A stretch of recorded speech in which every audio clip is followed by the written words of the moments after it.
pode continuar adorando essa manhã. Diga a Ele.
Mas você veio para cultuar. Você veio para oferecer alguma coisa ao Senhor. Então ofereça essa manhã.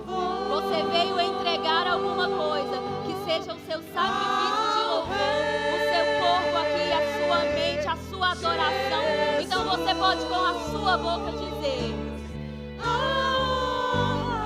diga isso a Ele. Diga que a honra, que a glória, que o louvor é pro nome dEle, que Ele é digno da sua vida, dos seus dias. E o poder ao Rei Jesus, e o louvor ao Rei Jesus.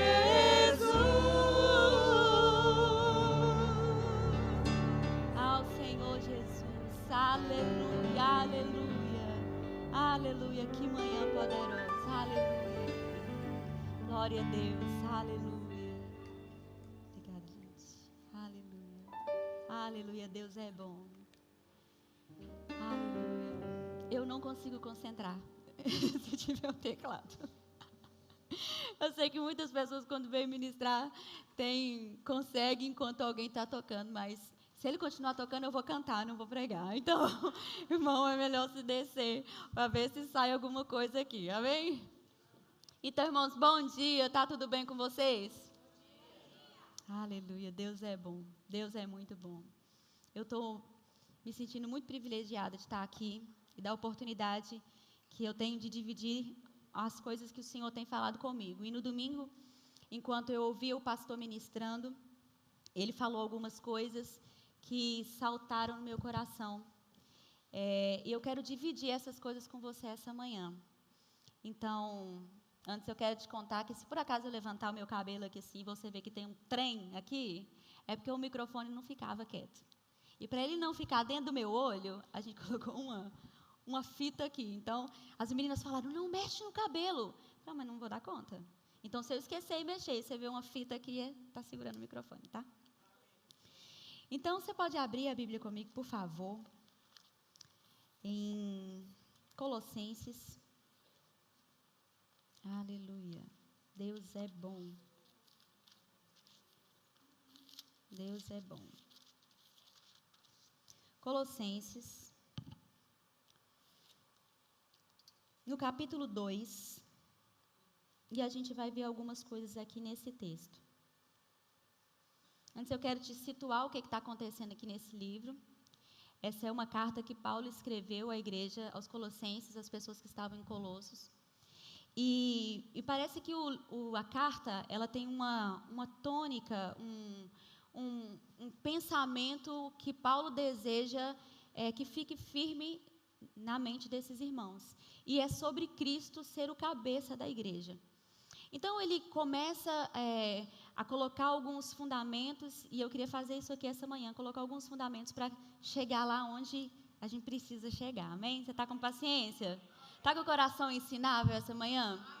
Deixa eu dizer outra coisa para você que é muito importante.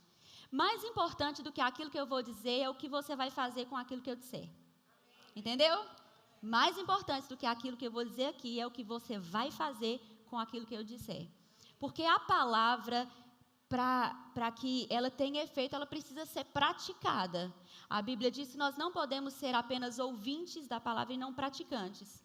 Então, a palavra de Deus é como um espelho que você vem, ajusta, percebe aquilo que precisa ser transformado e mudado, como um espelho. Você olha para o espelho e você vê o que precisa ser organizado na sua aparência. Mas a Bíblia diz que a pessoa que olha para o espelho e não organiza, aliás, a Bíblia diz que a pessoa que olha para a Bíblia e não faz aquilo que ela diz, é semelhante a uma pessoa que olhou no espelho, viu que uma coisa precisa ser organizada, mas saiu dali e se esqueceu do que viu. Tiago está dizendo isso. Então, o que você precisa fazer com a palavra? Você precisa praticar. Porque se você ouve alguma coisa aqui e não coloca em prática, é semelhante a essa pessoa que olhou no espelho, mas saiu dali e esqueceu. Você não pode sair daqui e esquecer o que você ouviu aqui. Amém? Você precisa praticar, porque é a prática da palavra que vai trazer os resultados que nós precisamos. Amém?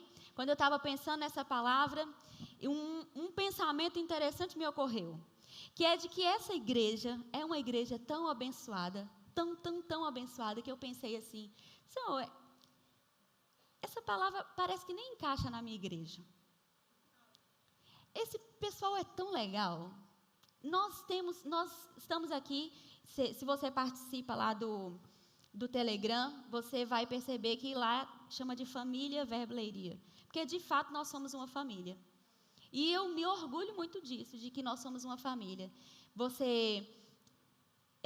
Nós conhecemos, aqui tem um grupo que começou, e, graças a Deus, nós estamos caminhando fortalecidos nessa mesma ideia de unidade. Então, quando eu olhei para essa palavra, eu pensei, Senhor, parece que a gente nem precisa dessa palavra. No entanto, aquilo que não vai servir para a gente como um remédio, vai servir como vacina. Então, vou fazer com você igual toda mãe faz com a criança. Leva ela para vacinar, mas não conta que foi levar para vacina. E agora você chegou aqui, tem vacina. Amém? Então, você vai ficar tranquila aí. E se por acaso a agulha que a gente tirar for muito grande, você vai só fechar o olho e esperar, Senhor, me vacina. Amém? Pode ser assim? Então, vamos lá. Como eu estava te falando, Paulo começa a colocar algumas coisas aqui para explicar nessa carta. E o que acontece é que essa igreja é fundada por Epáfras. E algumas pessoas começam a ensinar algumas coisas erradas para os irmãos de Colossenses, para os colossenses. E Epáfras vai até Paulo e diz, olha, está acontecendo um movimento muito estranho, e as pessoas estão ficando iludidas com essa movimentação. E o que estava acontecendo é porque uma doutrina estava surgindo no meio dessa igreja. Era sutil, era um pensamento bem misturado ao evangelho, mas estava deixando as pessoas confusas. Porque havia naquela época um pensamento filosófico, que era o dualismo, sabe, que colocava esses extremos entre bem e mal, e eles começaram a dizer que tudo na terra era mal, tudo aquilo que era físico era mal, e aquilo que era espiritual era bom.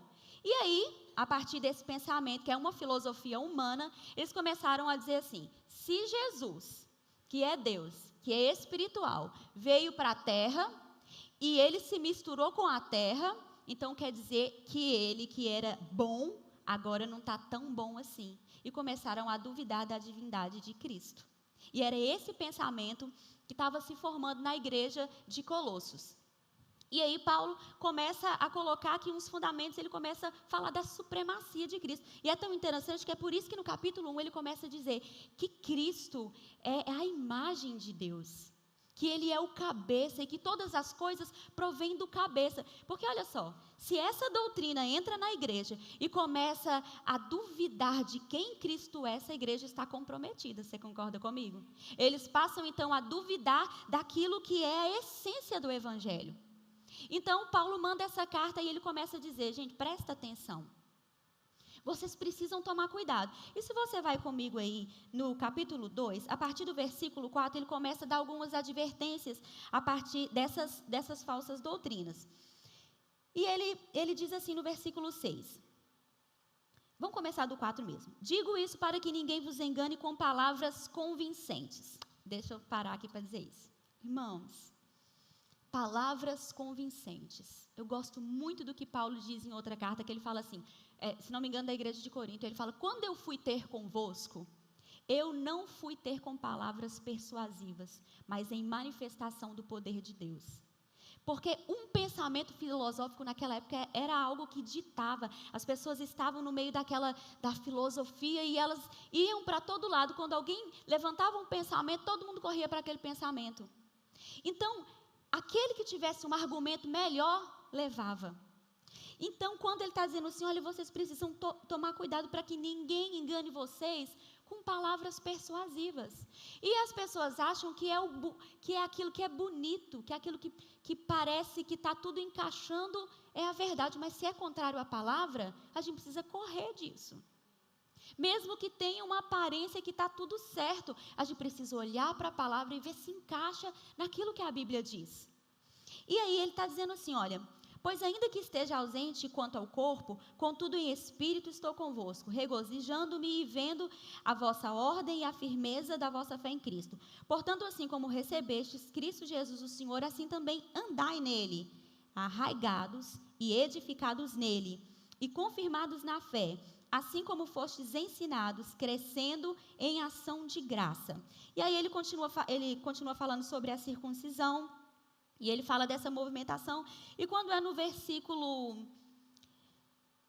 18, ele fala assim, ninguém vos prive do prêmio, alegando humildade ou culto aos anjos, baseando-se em visões, enfatuados sem motivo algum na sua mente carnal, e não se mantendo unido à cabeça, do qual todo o corpo, provido e organizado pelas juntas e ligaduras, vai crescendo com o aumento concedido por Deus. E é aqui que eu quero conversar com vocês. E ele está dizendo da supremacia de Cristo. E ele está falando que essas filosofias, elas tinham uma função. E a função era desligar o corpo do cabeça.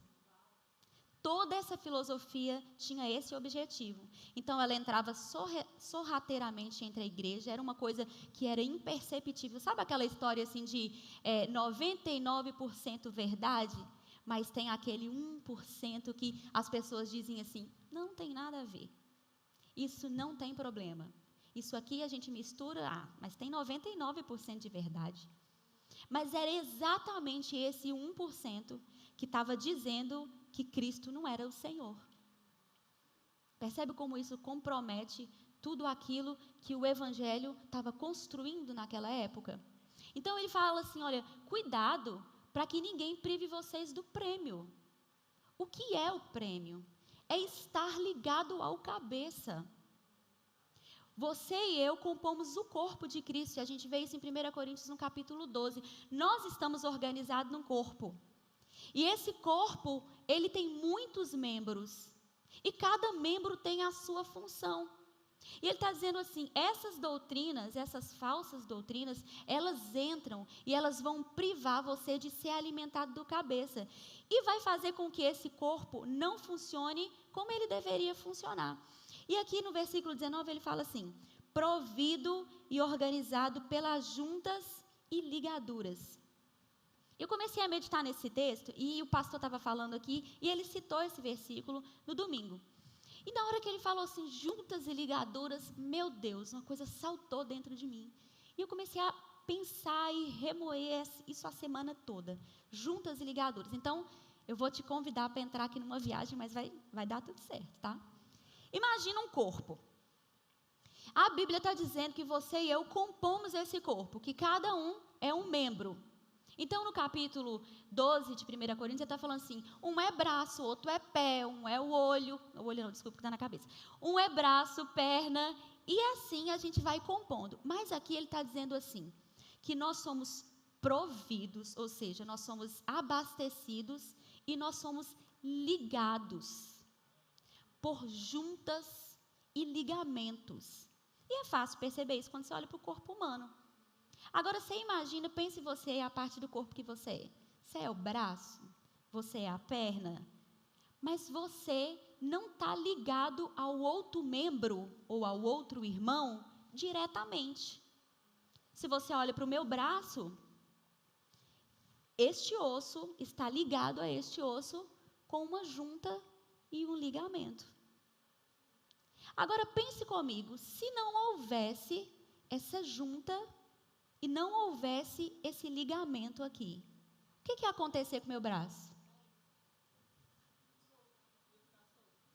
Ele ia ficar solto. Esses membros não estariam ligados, mas existem outras coisas que aconteceriam. Eu não teria esse movimento, porque os ligamentos permitem a mobilidade. Entende? Pensa no joelho. Se você não tem a articulação, e aí eu quero colocar 2 pontos aqui: a articulação e os ligamentos. Se você não tem a articulação, é o que permite você movimentar. Olha, eu não posso sentar, eu não posso correr, eu não posso andar, se eu não tenho. Mas o ligamento é o que permite que o osso permaneça no lugar. Os ligamentos do meu joelho, parece uma aula de medicina, né? A gente vai chegar lá. O ligamento faz com que o osso não saia para o lado. Imagina você está andando e de repente o osso desprega e vai para o lado. Então é esse ligamento que permite que ele esteja no lugar. E a Bíblia e Paulo está dizendo assim, irmãos, prestem atenção. Vocês fazem parte do corpo e existem juntas e ligamentos que vão darem um crescimento. A primeira coisa que Deus falou no meu coração é que sem unidade não há crescimento. Não há a menor possibilidade de que nós cresçamos como igreja se nós não estivermos ligados um ao outro. E quando eu olho para esse tempo, eu percebo que a vã sutileza, a doutrina desse tempo é dizer para você assim, não precisa de unidade. Você não precisa estar ligado um ao outro. Tem um pensamento que me perturba profundamente. Toda vez que eu escuto, eu penso, meu Deus, isso é demoníaco. E talvez você já tenha ouvido, ou você já disse. Que é quando a gente tem um atrito com alguém, quando a gente tem uma rusga, um problema. E aí você vira e fala assim, não, eu já desculpei. Eu não preciso conviver. A gente não fala isso de vez em quando, porque está queimado com aquilo e fala assim, não preciso conviver, porque a Bíblia fala que eu tenho que perdoar, tá bom, perdoar eu já perdoei, mas eu não preciso conviver. Isso me faz pensar que como da onde a gente tirou essa ideia? O que levou a gente a pensar que a gente não precisa conviver? Como um membro vai participar do corpo sem convívio? Como nós estaremos ligados um ao outro sem conviver? Ah, mas você está querendo dizer que eu tenho que ficar frequentando a casa do outro? Não estou falando disso. Mas esta ideia de que você não precisa conviver, que você não precisa tomar cuidado com os relacionamentos, isso é demoníaco. Se não fosse a ideia de Deus, a unidade e a organização do corpo, ele não tinha colocado a gente, nem organizado a gente como um corpo. Ele dava uma outra figura, um outro exemplo. Mas se ele deu um exemplo do corpo, é porque você e eu somos importantes. Juntos. Então, meu irmão, não há crescimento sem a unidade. Isso é tão importante, que certa vez alguém disse assim para Jesus, que ele estava expulsando demônios pelo poder de Beelzebul. E aí ele estava explicando como que aquele pensamento era ridículo, porque ele estava dizendo assim, como que pode ser isso? Como que eu boto o demônio e eu mesmo tiro? Mas esse é o mesmo pensamento que a gente pensa a respeito de doença, né? Ele põe e ele tira a doença. Deus me deu e ele tomou, não é? Então, pense comigo.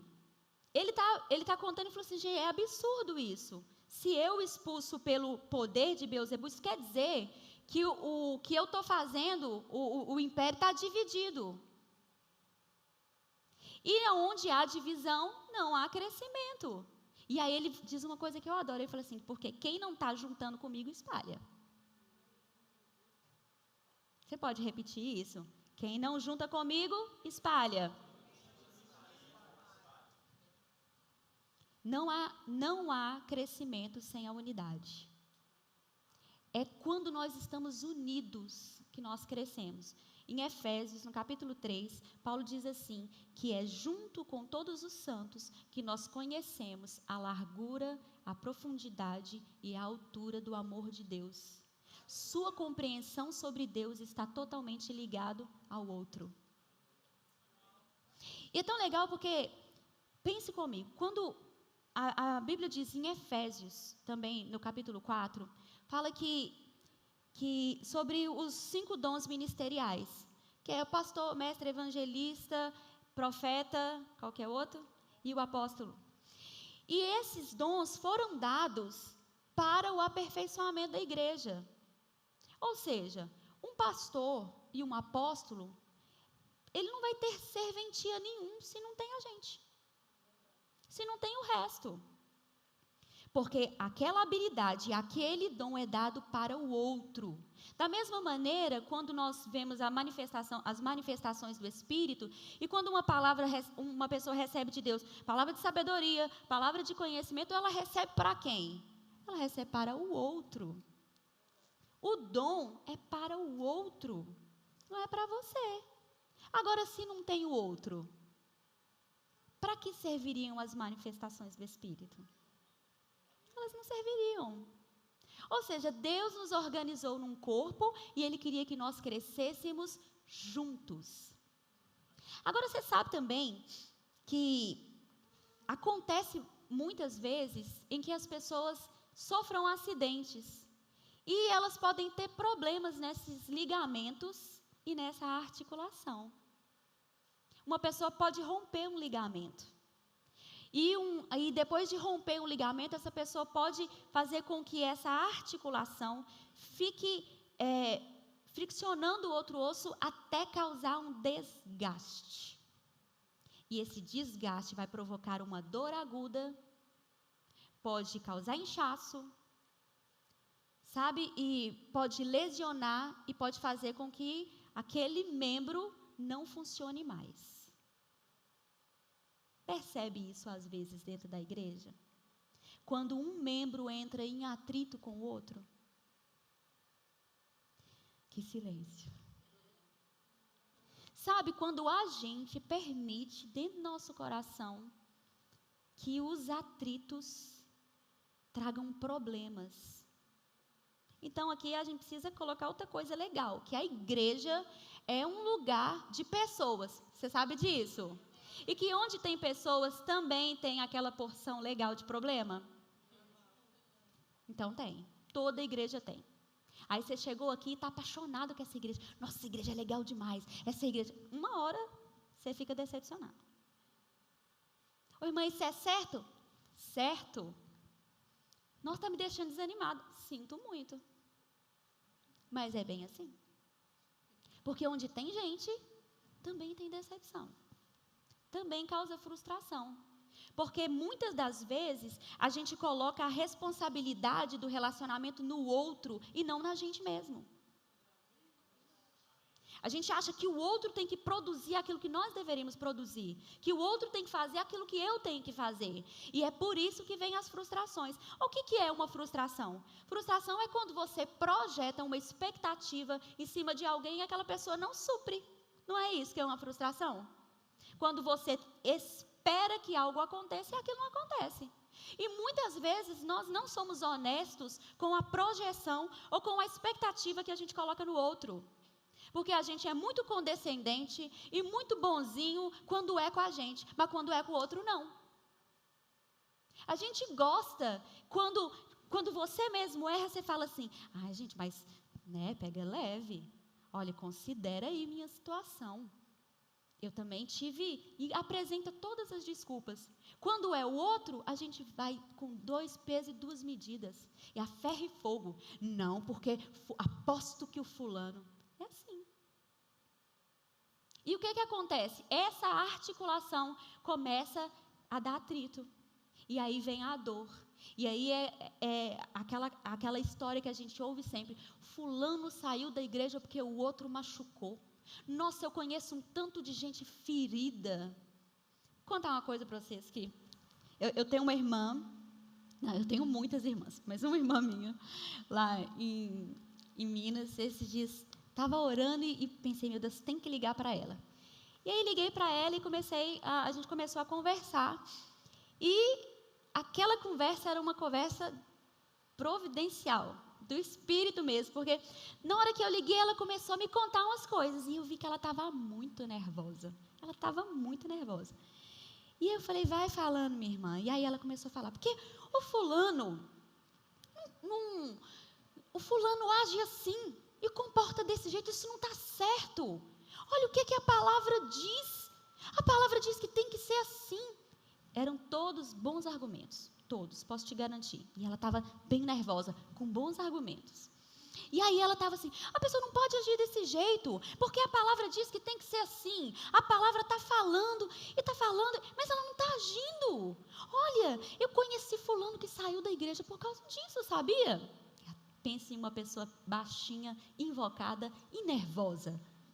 E aí ela estava falando assim, fulana, e depois eu conheci o outro cicrano, que também falou e que saiu da igreja por causa disso. E agora está cheio de gente ferida, machucada. O fulano saiu, o cicrano saiu, e eu encontrei. Oh, irmãos, e não se engane, todas as vezes que isso acontecer, o diabo vai fazer o possível para ele te mostrar essas pessoas.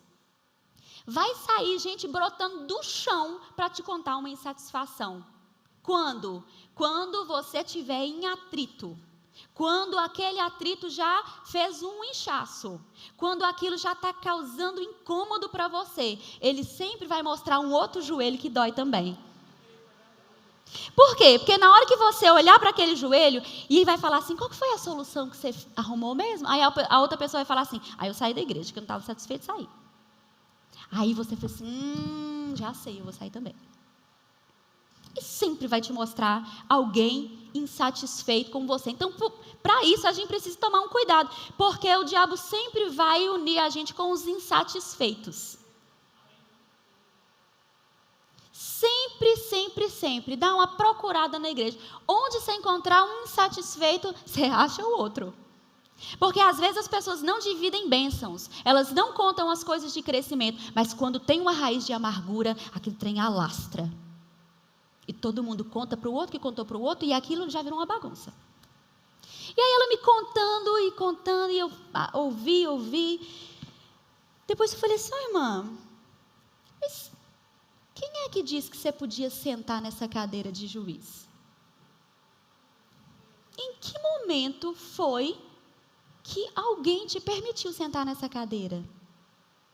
E graças a Deus que eu tenho liberdade para poder falar isso com ela, e ela mesma liberdade comigo, porque ela já me livrou de um bocado de coisas, tendo essa conversa dura.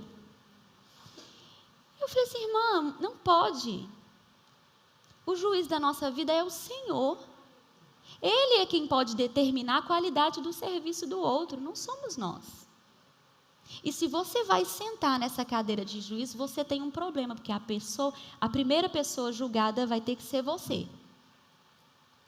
Aí eu falei com ela assim, outra coisa. A justificativa que você me dá para esse comportamento é que o fulano saiu. Você acha que o fulano que saiu está certo? Ele falou, não. Eu falei, então para que a gente está tendo essa conversa?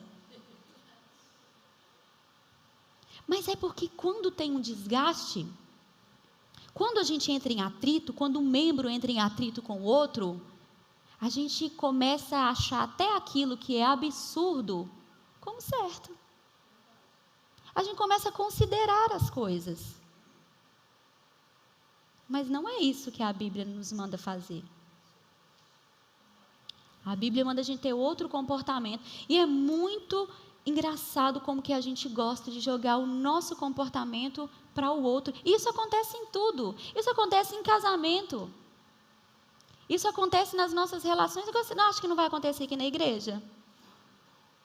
Já viu? Eu já estive várias vezes dentro de gabinetes de casais. E aquilo é um ping-pong. Que tem hora que um vira e fala assim, o problema é ela. E ele fala, o problema é ele. E aí você fica assim, olhando e pensando assim, meu Deus. Eu nunca cheguei num lugar, num gabinete e a pessoa falar assim, o problema desse casamento está assim, porque sou eu. Eu sou muito vacalhado e eu estou fazendo tudo para dar errado. Não, ninguém faz isso. A nossa tendência é jogar para o outro. Deixa eu te mostrar uma coisa aqui nesse texto. Quando a Bíblia está dizendo aqui, providos e organizados pelas juntas e ligaduras, a palavra juntas e ligaduras aqui, a palavra ligaduras, no grego ela é sudesmos. E que quer dizer vínculo. Exatamente aquilo que vincula, aquilo que une. E quando, você pode ir comigo em Efésios, abre aí para você achar isso aqui junto comigo. Em Efésios, no capítulo 4,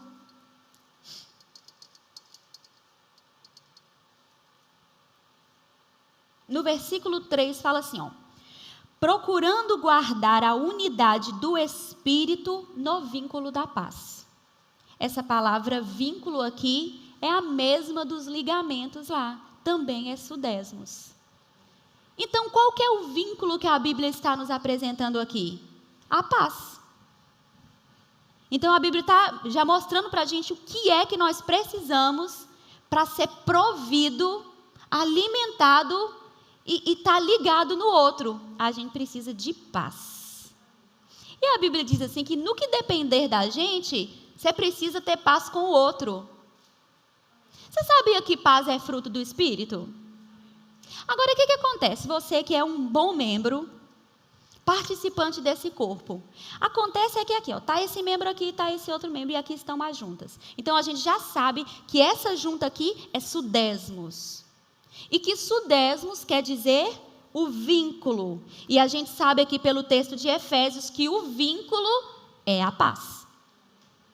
Agora, se você que é um membro, o outro membro aqui, e aqui tem que ter paz, como que essa paz vai surgir? Quando você, que é membro, produz fruto. E o fruto que é a paz, vai fazer você ficar ligado no outro. Agora, o que acontece é que esse membro aqui entendeu a palavra, aí ele vai e produz paz. E esse aqui não. E ele diz assim, não, quem que tem que produzir é o outro. Aí você fala assim, não, irmã, todo mundo produz. Você quer ver como é que não? Eu não cumprimento se não me cumprimentar. Se não me abraçar, eu também não abraço. Você viu como é que a irmã me olhou? Quando eu cheguei no culto, aposto que, olha, a pessoa riu na hora que eu passei, aposto que riu de mim. E aí essa pessoa aqui, que é a pessoa que estava lá, que está produzindo paz, nem sabe o que está acontecendo. Ela nem suspeita que há um problema aqui. Mas o problema não está vindo deste lado. O problema está deste membro que não produz paz para estar ligado. Isso é perigoso. Porque deixa eu te dizer uma coisa. Quando uma articulação, um ligamento rompe, há enrijecimento. E o enrijecimento acaba com a mobilidade. E você acha que você está parando só a sua vida, mas você está parando o corpo. A mobilidade que para de existir é a mobilidade do corpo. O corpo para de andar, produzir, abraçar, pegar, porque está enrijecido. Como que está enrijecido? Com essas pequenas doutrinas. Não tem problema não, não precisa conviver não. Essas pequenas coisas enrijecem, endurece, e a gente para de ter mobilidade. A Bíblia diz que as portas do inferno não prevalecerão contra a igreja. Você sabe que não é a porta que está avançando, sabe, né? Que não é a porta que está indo contra nós, mas que somos nós que vamos contra a porta. Não sabe disso? Mas e se nós estivermos enrijecidos? E se a gente está sem mobilidade? Porque não está produzindo paz? Nós não podemos ir contra a porta do inferno.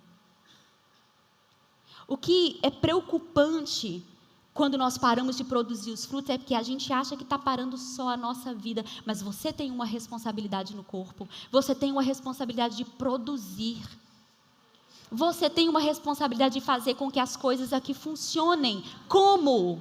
Dando o seu acréscimo, deixando de ser mimizento, deixando de ser chato. Tem gente que é chato.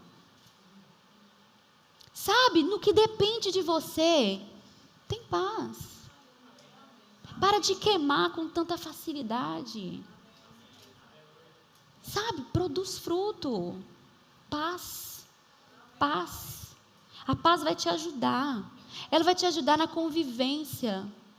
A paz vai te ajudar a não sair correndo. Dê o benefício da dúvida. Eu amo isso, eu aprendi isso quando eu era adolescente. E eu achei bonito, benefício da dúvida. Mas depois eu aprendi que eu ia precisar usar muito isso, que é assim, quando você ouvir, quando perceber uma coisa estranha, não pense o pior. Dê o benefício da dúvida. A pessoa pode... Eu gosto muito do Max Lucado, ele é um escritor. E ele conta uma coisa que eu adoro. Ele falou que um dia ele acordou muito mal-humorado, muito mal-humorado. E aí ele foi e teve que pegar um voo. Quando ele entrou nesse voo, a moça que estava trabalhando, a aeromoça, estava muito solta no rolê, sabe? Quando ela estava muito aleatória. Ela não estava conseguindo fazer nada, ela não estava produzindo nada. E aí ele, que estava muito mal-humorado, começou a reclamar daquele serviço. Começou a falar, mas essa mulher não trabalha direito? Olha isso. Como que essa mulher não faz esse serviço? Eu pedi isso, até agora não veio. E começou a reclamar. Quando ela passou por ele, ela reconheceu. E ela falou, Senhor Max, eu adoro os seus livros. Eu amo a maneira como o senhor escreve. Me abençoa demais. Ai, deixa eu te contar uma coisa. Eu estou num dia tão difícil. Meu marido me abandonou hoje e ele nem sequer me disse, ele deixou uma carta. E eu não tenho tempo, por causa do trabalho, ele foi embora. E ele começou a entrar dentro de um buraco, né? Porque ele estava acabando com ela na cabeça dele. Benefício da dúvida. Nem sempre, nem tudo é sobre você. Nem tudo é alguém rindo de você. Nem tudo é por causa que você foi uma criança triste na infância. Nem tudo. E não estou menosprezando sua dor. Mas é que a gente é da palavra da fé. Nós cremos. E a gente precisa andar como quem crê. A gente precisa fazer a nossa parte, porque existe algo acontecendo de poderoso aqui na Europa. E você é participante disso.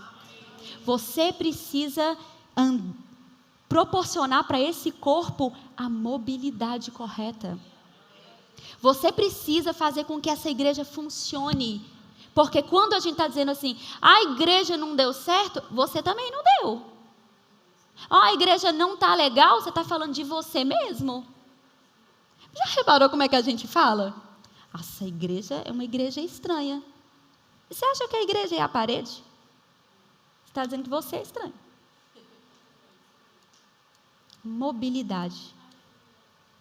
As juntas, elas proporcionam a mobilidade, mas elas também proporcionam crescimento. Já pensou se uma criança, uma criança cresce com uma perna de adulto e o resto do corpo fica pequeno? Que coisa, isso é anomalia. Não é estranho? Mas a gente pensa que se eu estou crescendo e o outro não está crescendo, está tudo bem. Não está tudo bem. Aqui está falando que a gente cresce juntos e ajustados. Juntos e ajustados. Não é separado.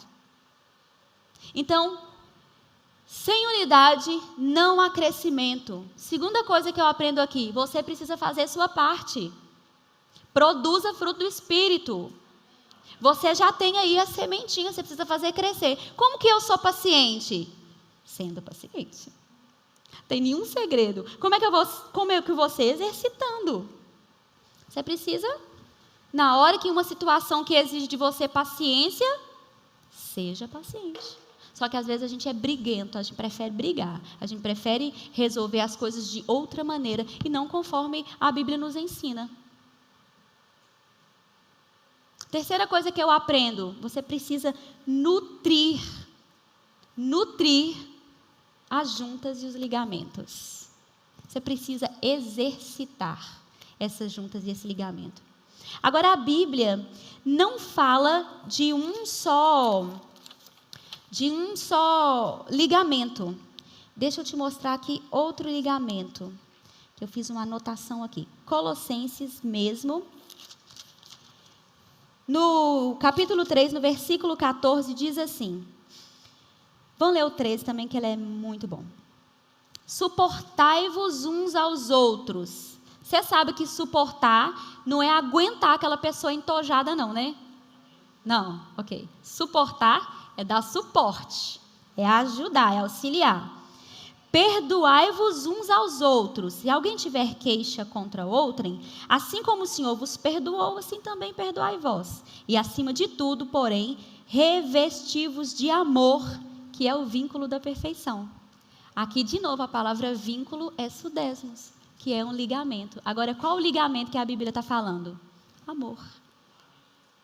O próximo ligamento é amor.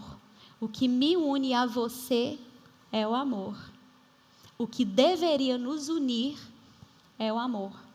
Porque o amor cobre multidão de pecado. Porque o amor é paciente. Porque o amor compreende, porque o amor dá o benefício da dúvida. Porque o amor olha a partir da ótica de Cristo e não a partir da ótica humana. Porque o amor, antes de decidir que uma pessoa está errada, dá para ela aquilo que ela precisa primeiro. O amor não se ressente. O amor deseja o bem do próximo. Agora, o amor também é firme. O amor fala a verdade. E a gente não pode, como igreja, ver alguém fazendo algo errado e deixar. E só deixar que essa pessoa vá embora sem dizer para ela, olha, isso vai dar errado. Isso vai ser ruim para você. A gente precisa preservar os vínculos. Eu sei que talvez você chegou aqui e pensou, nossa, vou para aquele culto, poderzão e tal. Tem poder aqui também. Mas principalmente para fazer com que você fique unido a este corpo. Talvez você ficou decepcionado, passou em algum lugar que não funcionou, não deu certo para você. E aí a sua mentalidade é, igreja não é bom.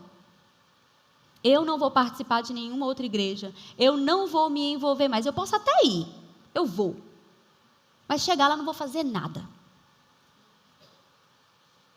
Porque os atritos fazem isso, né? Os atritos fazem com que a gente fique com medo de dar o atrito novamente. Se uma pessoa está com o joelho machucado e todas as vezes que ela levanta causa dor, o que ela vai evitar? Levantar. Porque ela está associada ao levantar a dor. Mas Deus quer trazer restauração para você. E retirar essa dor aguda que algum relacionamento deixou dentro do seu coração. Porque Ele tem um plano para você, Ele tem um propósito para a sua vida. E Ele quer que você tenha tudo, faça tudo o que for necessário, que você usufrua nessa vida tudo aquilo que Ele tem para você. Seria um desserviço para a sua igreja, você cheio de habilidades, não acessando nenhuma delas. Não fluindo em nenhum dom que está depositado em você. Não crescendo como deveria crescer. Você compreende isso? os ligamentos e as juntas. A liga que nos une é amor e paz. Então, no que depender de mim, eu preciso fazer a minha parte. Eu preciso produzir paz e amor o suficiente para que a junta não tenha atrito. E se tiver havido algum desgaste, a gente precisa corrigir. Como que a gente corrige? Contando para todo mundo? Não, mas tem as pessoas certas, que você pode recorrer, procurar ajuda.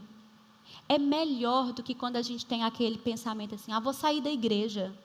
Esta é a doutrina falsa desse tempo. Que você pode ficar da sua casa assistindo culto online. Que você pode cultuar de lá, que não tem problema. Você lê a Bíblia 2 vezes na semana e está tudo certo. Não, você não está crescendo. Você tem crescimento onde você é plantado. Você tem crescimento quando você está aqui unido com o outro.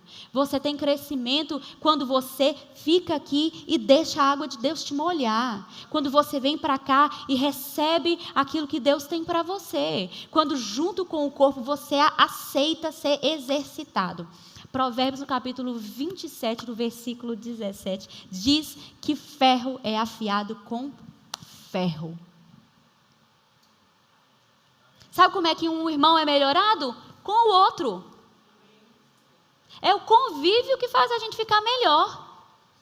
É quando, meu Deus do céu, tem hora que a gente encontra o mesmo tipo de pessoa em toda a igreja que a gente passa. Você já reparou isso? Talvez você nunca tenha notado isso, pode ter acontecido só comigo. Mas de vez em quando, mudei de igreja, depois encontrei uma pessoa com o mesmo perfil e eu ficava pensando assim, tá doido? Como que pode acontecer uma coisa dessa? Aí eu ia para outra igreja e falei assim, meu Deus, uma pessoa igual. Aí eu comecei a suspeitar, será que eu sou que nem essa pessoa? Difícil assim? Será que é essa pessoa que Deus vai me afiar? Porque você pode aprender na hora que você é afiado, sabia? Não é a coisa mais divertida, mas é o que produz resultado. Quando você se deixa ser afiado. Como um casamento, por exemplo.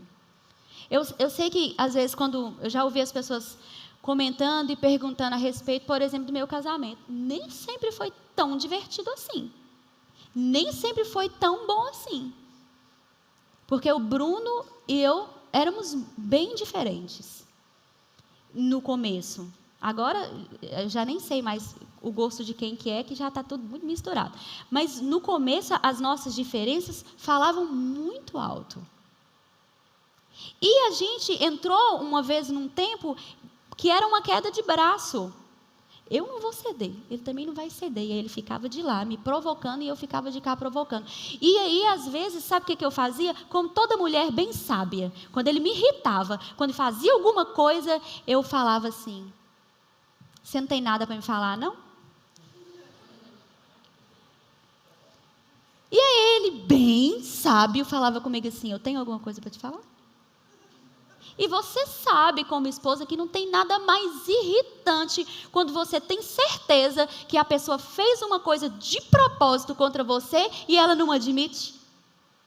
Não é? É muito chato. Você olha para a pessoa e fala assim, é sério? Como diz os portugueses, sério? E eu perguntava para ele, falei assim, você não tem nada para me falar? Porque eu também não era uma pessoa facilitadora. Ao invés de eu chegar e falar assim, olha, aconteceu isso e isso, eu não gostei. Não. Eu chegava e falava assim, você não tem nada para falar? Não. E ele falava assim, não tem nada para falar, não. Tem alguma coisa para poder falar? Eu falei assim, você não tem mesmo? Você tem certeza? E aí a gente começava nessa, sabe? E ao invés de ceder, de estabelecer paz, de andar em amor, as decisões que nós tomávamos eram assim, você não vai falar também, não? Eu também não vou falar. E aí pronto. E aí a gente não falava. E aí a gente deixava. Até chegar num ponto que a gente falou assim, pronto. Nós moramos um tempo em Brasília, e nós somos de Minas Gerais, e no tempo que nós estávamos em Brasília, foi o tempo que Deus nos levou para nos ajudar. Porque dos problemas que nós tivemos lá, se nós estivéssemos em casa, eu com certeza teria ido para a casa da minha mãe e ele para a casa da mãe dele. Porque eu era bem chata, mas ele também era bem chato. E a gente tinha tanto atrito nessa época, e a gente tinha um atrito diferente. Porque talvez você esteja acostumado com gente que briga, que faz um barulhão, mas nós não somos assim. Nós somos aquele tipo de gente que briga em silêncio. Já brigou em silêncio? Eu não estou falando, mas estou aqui com o dente trincado de raiva. E ele também sabe que eu estou querendo que ele fale alguma coisa, e de pirraça não vou falar. E a gente brigava assim, em silêncio. E a gente não resolvia nada. E a gente ficava assim, ó, desgastando. Só que lá em Brasília, nós não conhecíamos ninguém, a gente não podia nem brigar e sair de casa. A gente brigava e tinha que continuar lá. E aí ficava naquela, ou melhorava. Ou sarava. E glória a Deus que a gente estava lá nesse tempo. Porque foi um tempo em que nós tivemos muito crescimento, porque a gente teve que olhar um para o outro e dizer assim, pronto, tem que parar com essa infantilidade, a gente vai ter que crescer. A gente vai ter que ser facilitador um do outro. Eu, muitas vezes, ficava tão nervosa, e eu me lembro uma vez que o Espírito falou comigo, eu estava tão nervosa com ele, que eu falei assim, não vou desculpar mesmo, dessa vez eu não desculpo. Na mesma hora o Espírito falou comigo, e gritou dentro de mim assim, eu não perdoei você? Tem um limite para as suas falhas? Tem limites para a falha dele, mas para as suas não tem? E todo relacionamento, irmão, todo relacionamento dentro da igreja, você tem o auxílio do Espírito Santo para dizer o que você está fazendo errado. Só que a gente acha que quando vem aquela palavra para a gente fala assim, é o outro. Tem certeza que é o outro, mas é você. Porque quando Deus quiser falar com o outro, Ele vai falar com o outro. Sabia que o mesmo Espírito que está em você está no outro? Mas a gente sempre deduz que o outro está surdo, e que a gente é que ouve. Não é? A gente acha que é o outro, nunca é a gente. Essa manhã não é apenas uma manhã de vacina, é uma manhã para te chamar a responsabilidade. Você nunca mais vai poder sair daqui dizendo assim, eu saí de uma igreja porque a igreja não era boa para mim. Você tem que admitir que talvez você não esteja sendo bom o suficiente para uma igreja. Agora, saia sabendo que tudo que você precisa existir em você. O fruto quem produz é você. A viabilização é você. E que se por acaso você desistir, é você. Nós nunca vamos poder chegar diante de Deus e falar assim, eu não sou crente, eu não fui crente a minha vida toda porque eu não gostava daquela irmã do louvor. A resposta que você vai ouvir é assim, e daí? Nós não teremos essa desculpa. Eu sei que a gente até gostaria, mas não vai haver essa desculpa. Porque você pode frutificar, você pode fazer a sua parte. E quando você faz a sua parte e o outro não faz, pronto. Faça a sua. Ande em amor. Produza paz. E o outro não quer produzir? Não é sua responsabilidade. Não se assente na cadeira de juiz. Deixa que Deus, o juiz de tudo, vai julgar. Ele vai decidir. Você pode ficar de pé para a gente terminar? Eu sei que você chegou aqui, eita, e foi vacinado. Mas olha, é isso que vai trazer crescimento para nós. Eu amo essa igreja da maneira como ela está. E eu creio que o que nós vamos experimentar nesse tempo vai acontecer também por causa da unidade que existe aqui. O crescimento vai se dar por causa da unidade. Você pode olhar para esse irmão que está aí do seu lado? Você precisa dele para crescer. Você precisa desse irmão para crescer. Você não vai crescer só, você vai crescer com ele. E se por acaso esse irmão parou o crescimento, você tem que puxar ele. E você tem que dizer, vamos lá, porque eu estou precisando de você. Vamos lá, nós vamos crescer junto. Essa pessoa tem uma habilidade, essa pessoa tem um dom que vai abençoar a sua vida e não a vida dele. Então, cada um de nós precisa produzir. Precisa produzir. Talvez você desistiu de igreja e falou assim, não, isso não é para mim. Isso não é para mim. Deixa eu te dizer, a igreja é para você. Aqui é o seu lugar. Este é o lugar que você deveria estar. Deus tem um plano e um propósito para a sua vida. E quando você deixar ser afiado, ser melhorado, o propósito da sua vida vai cumprir. Amém? Vamos orar. Pai, nós te agradecemos, Senhor. Nós te agradecemos porque o Senhor é aquele que nos adverte, nos admoesta, nos exorta. O Senhor é aquele que quer ver o crescimento no seu corpo, Pai. E obrigado porque nós vamos sim crescer. Nós vamos romper com as portas do inferno. Nós vamos saquear o inferno por causa do crescimento dessa igreja aqui nesse lugar. Obrigada, Pai, porque nós não temos desculpa para impedir esse crescimento, mas nós vamos suprir, nós vamos abastecer esses ligamentos, nós vamos conservar o vínculo da paz no Espírito. Pai, nós vamos avançar para aquilo que você tem em Portugal, aqui em Maria Grande, no Verbo Leiria. Eu te agradeço pela vida dos meus irmãos, Pai, em nome do Senhor Jesus. Amém. Amém. Espero que você tenha sido vacinado. Às vezes a vacina acontece contra a nossa vontade, mas é bom. Talvez você está aqui e você está falando assim, irmã, eu sou daquele movimento anti-vacina. Desculpa, te vacinei assim mesmo. Mas vai ter crescimento na sua vida. Isso vai produzir bons frutos para você. Amém? Amém. Seja abençoado na prática da palavra.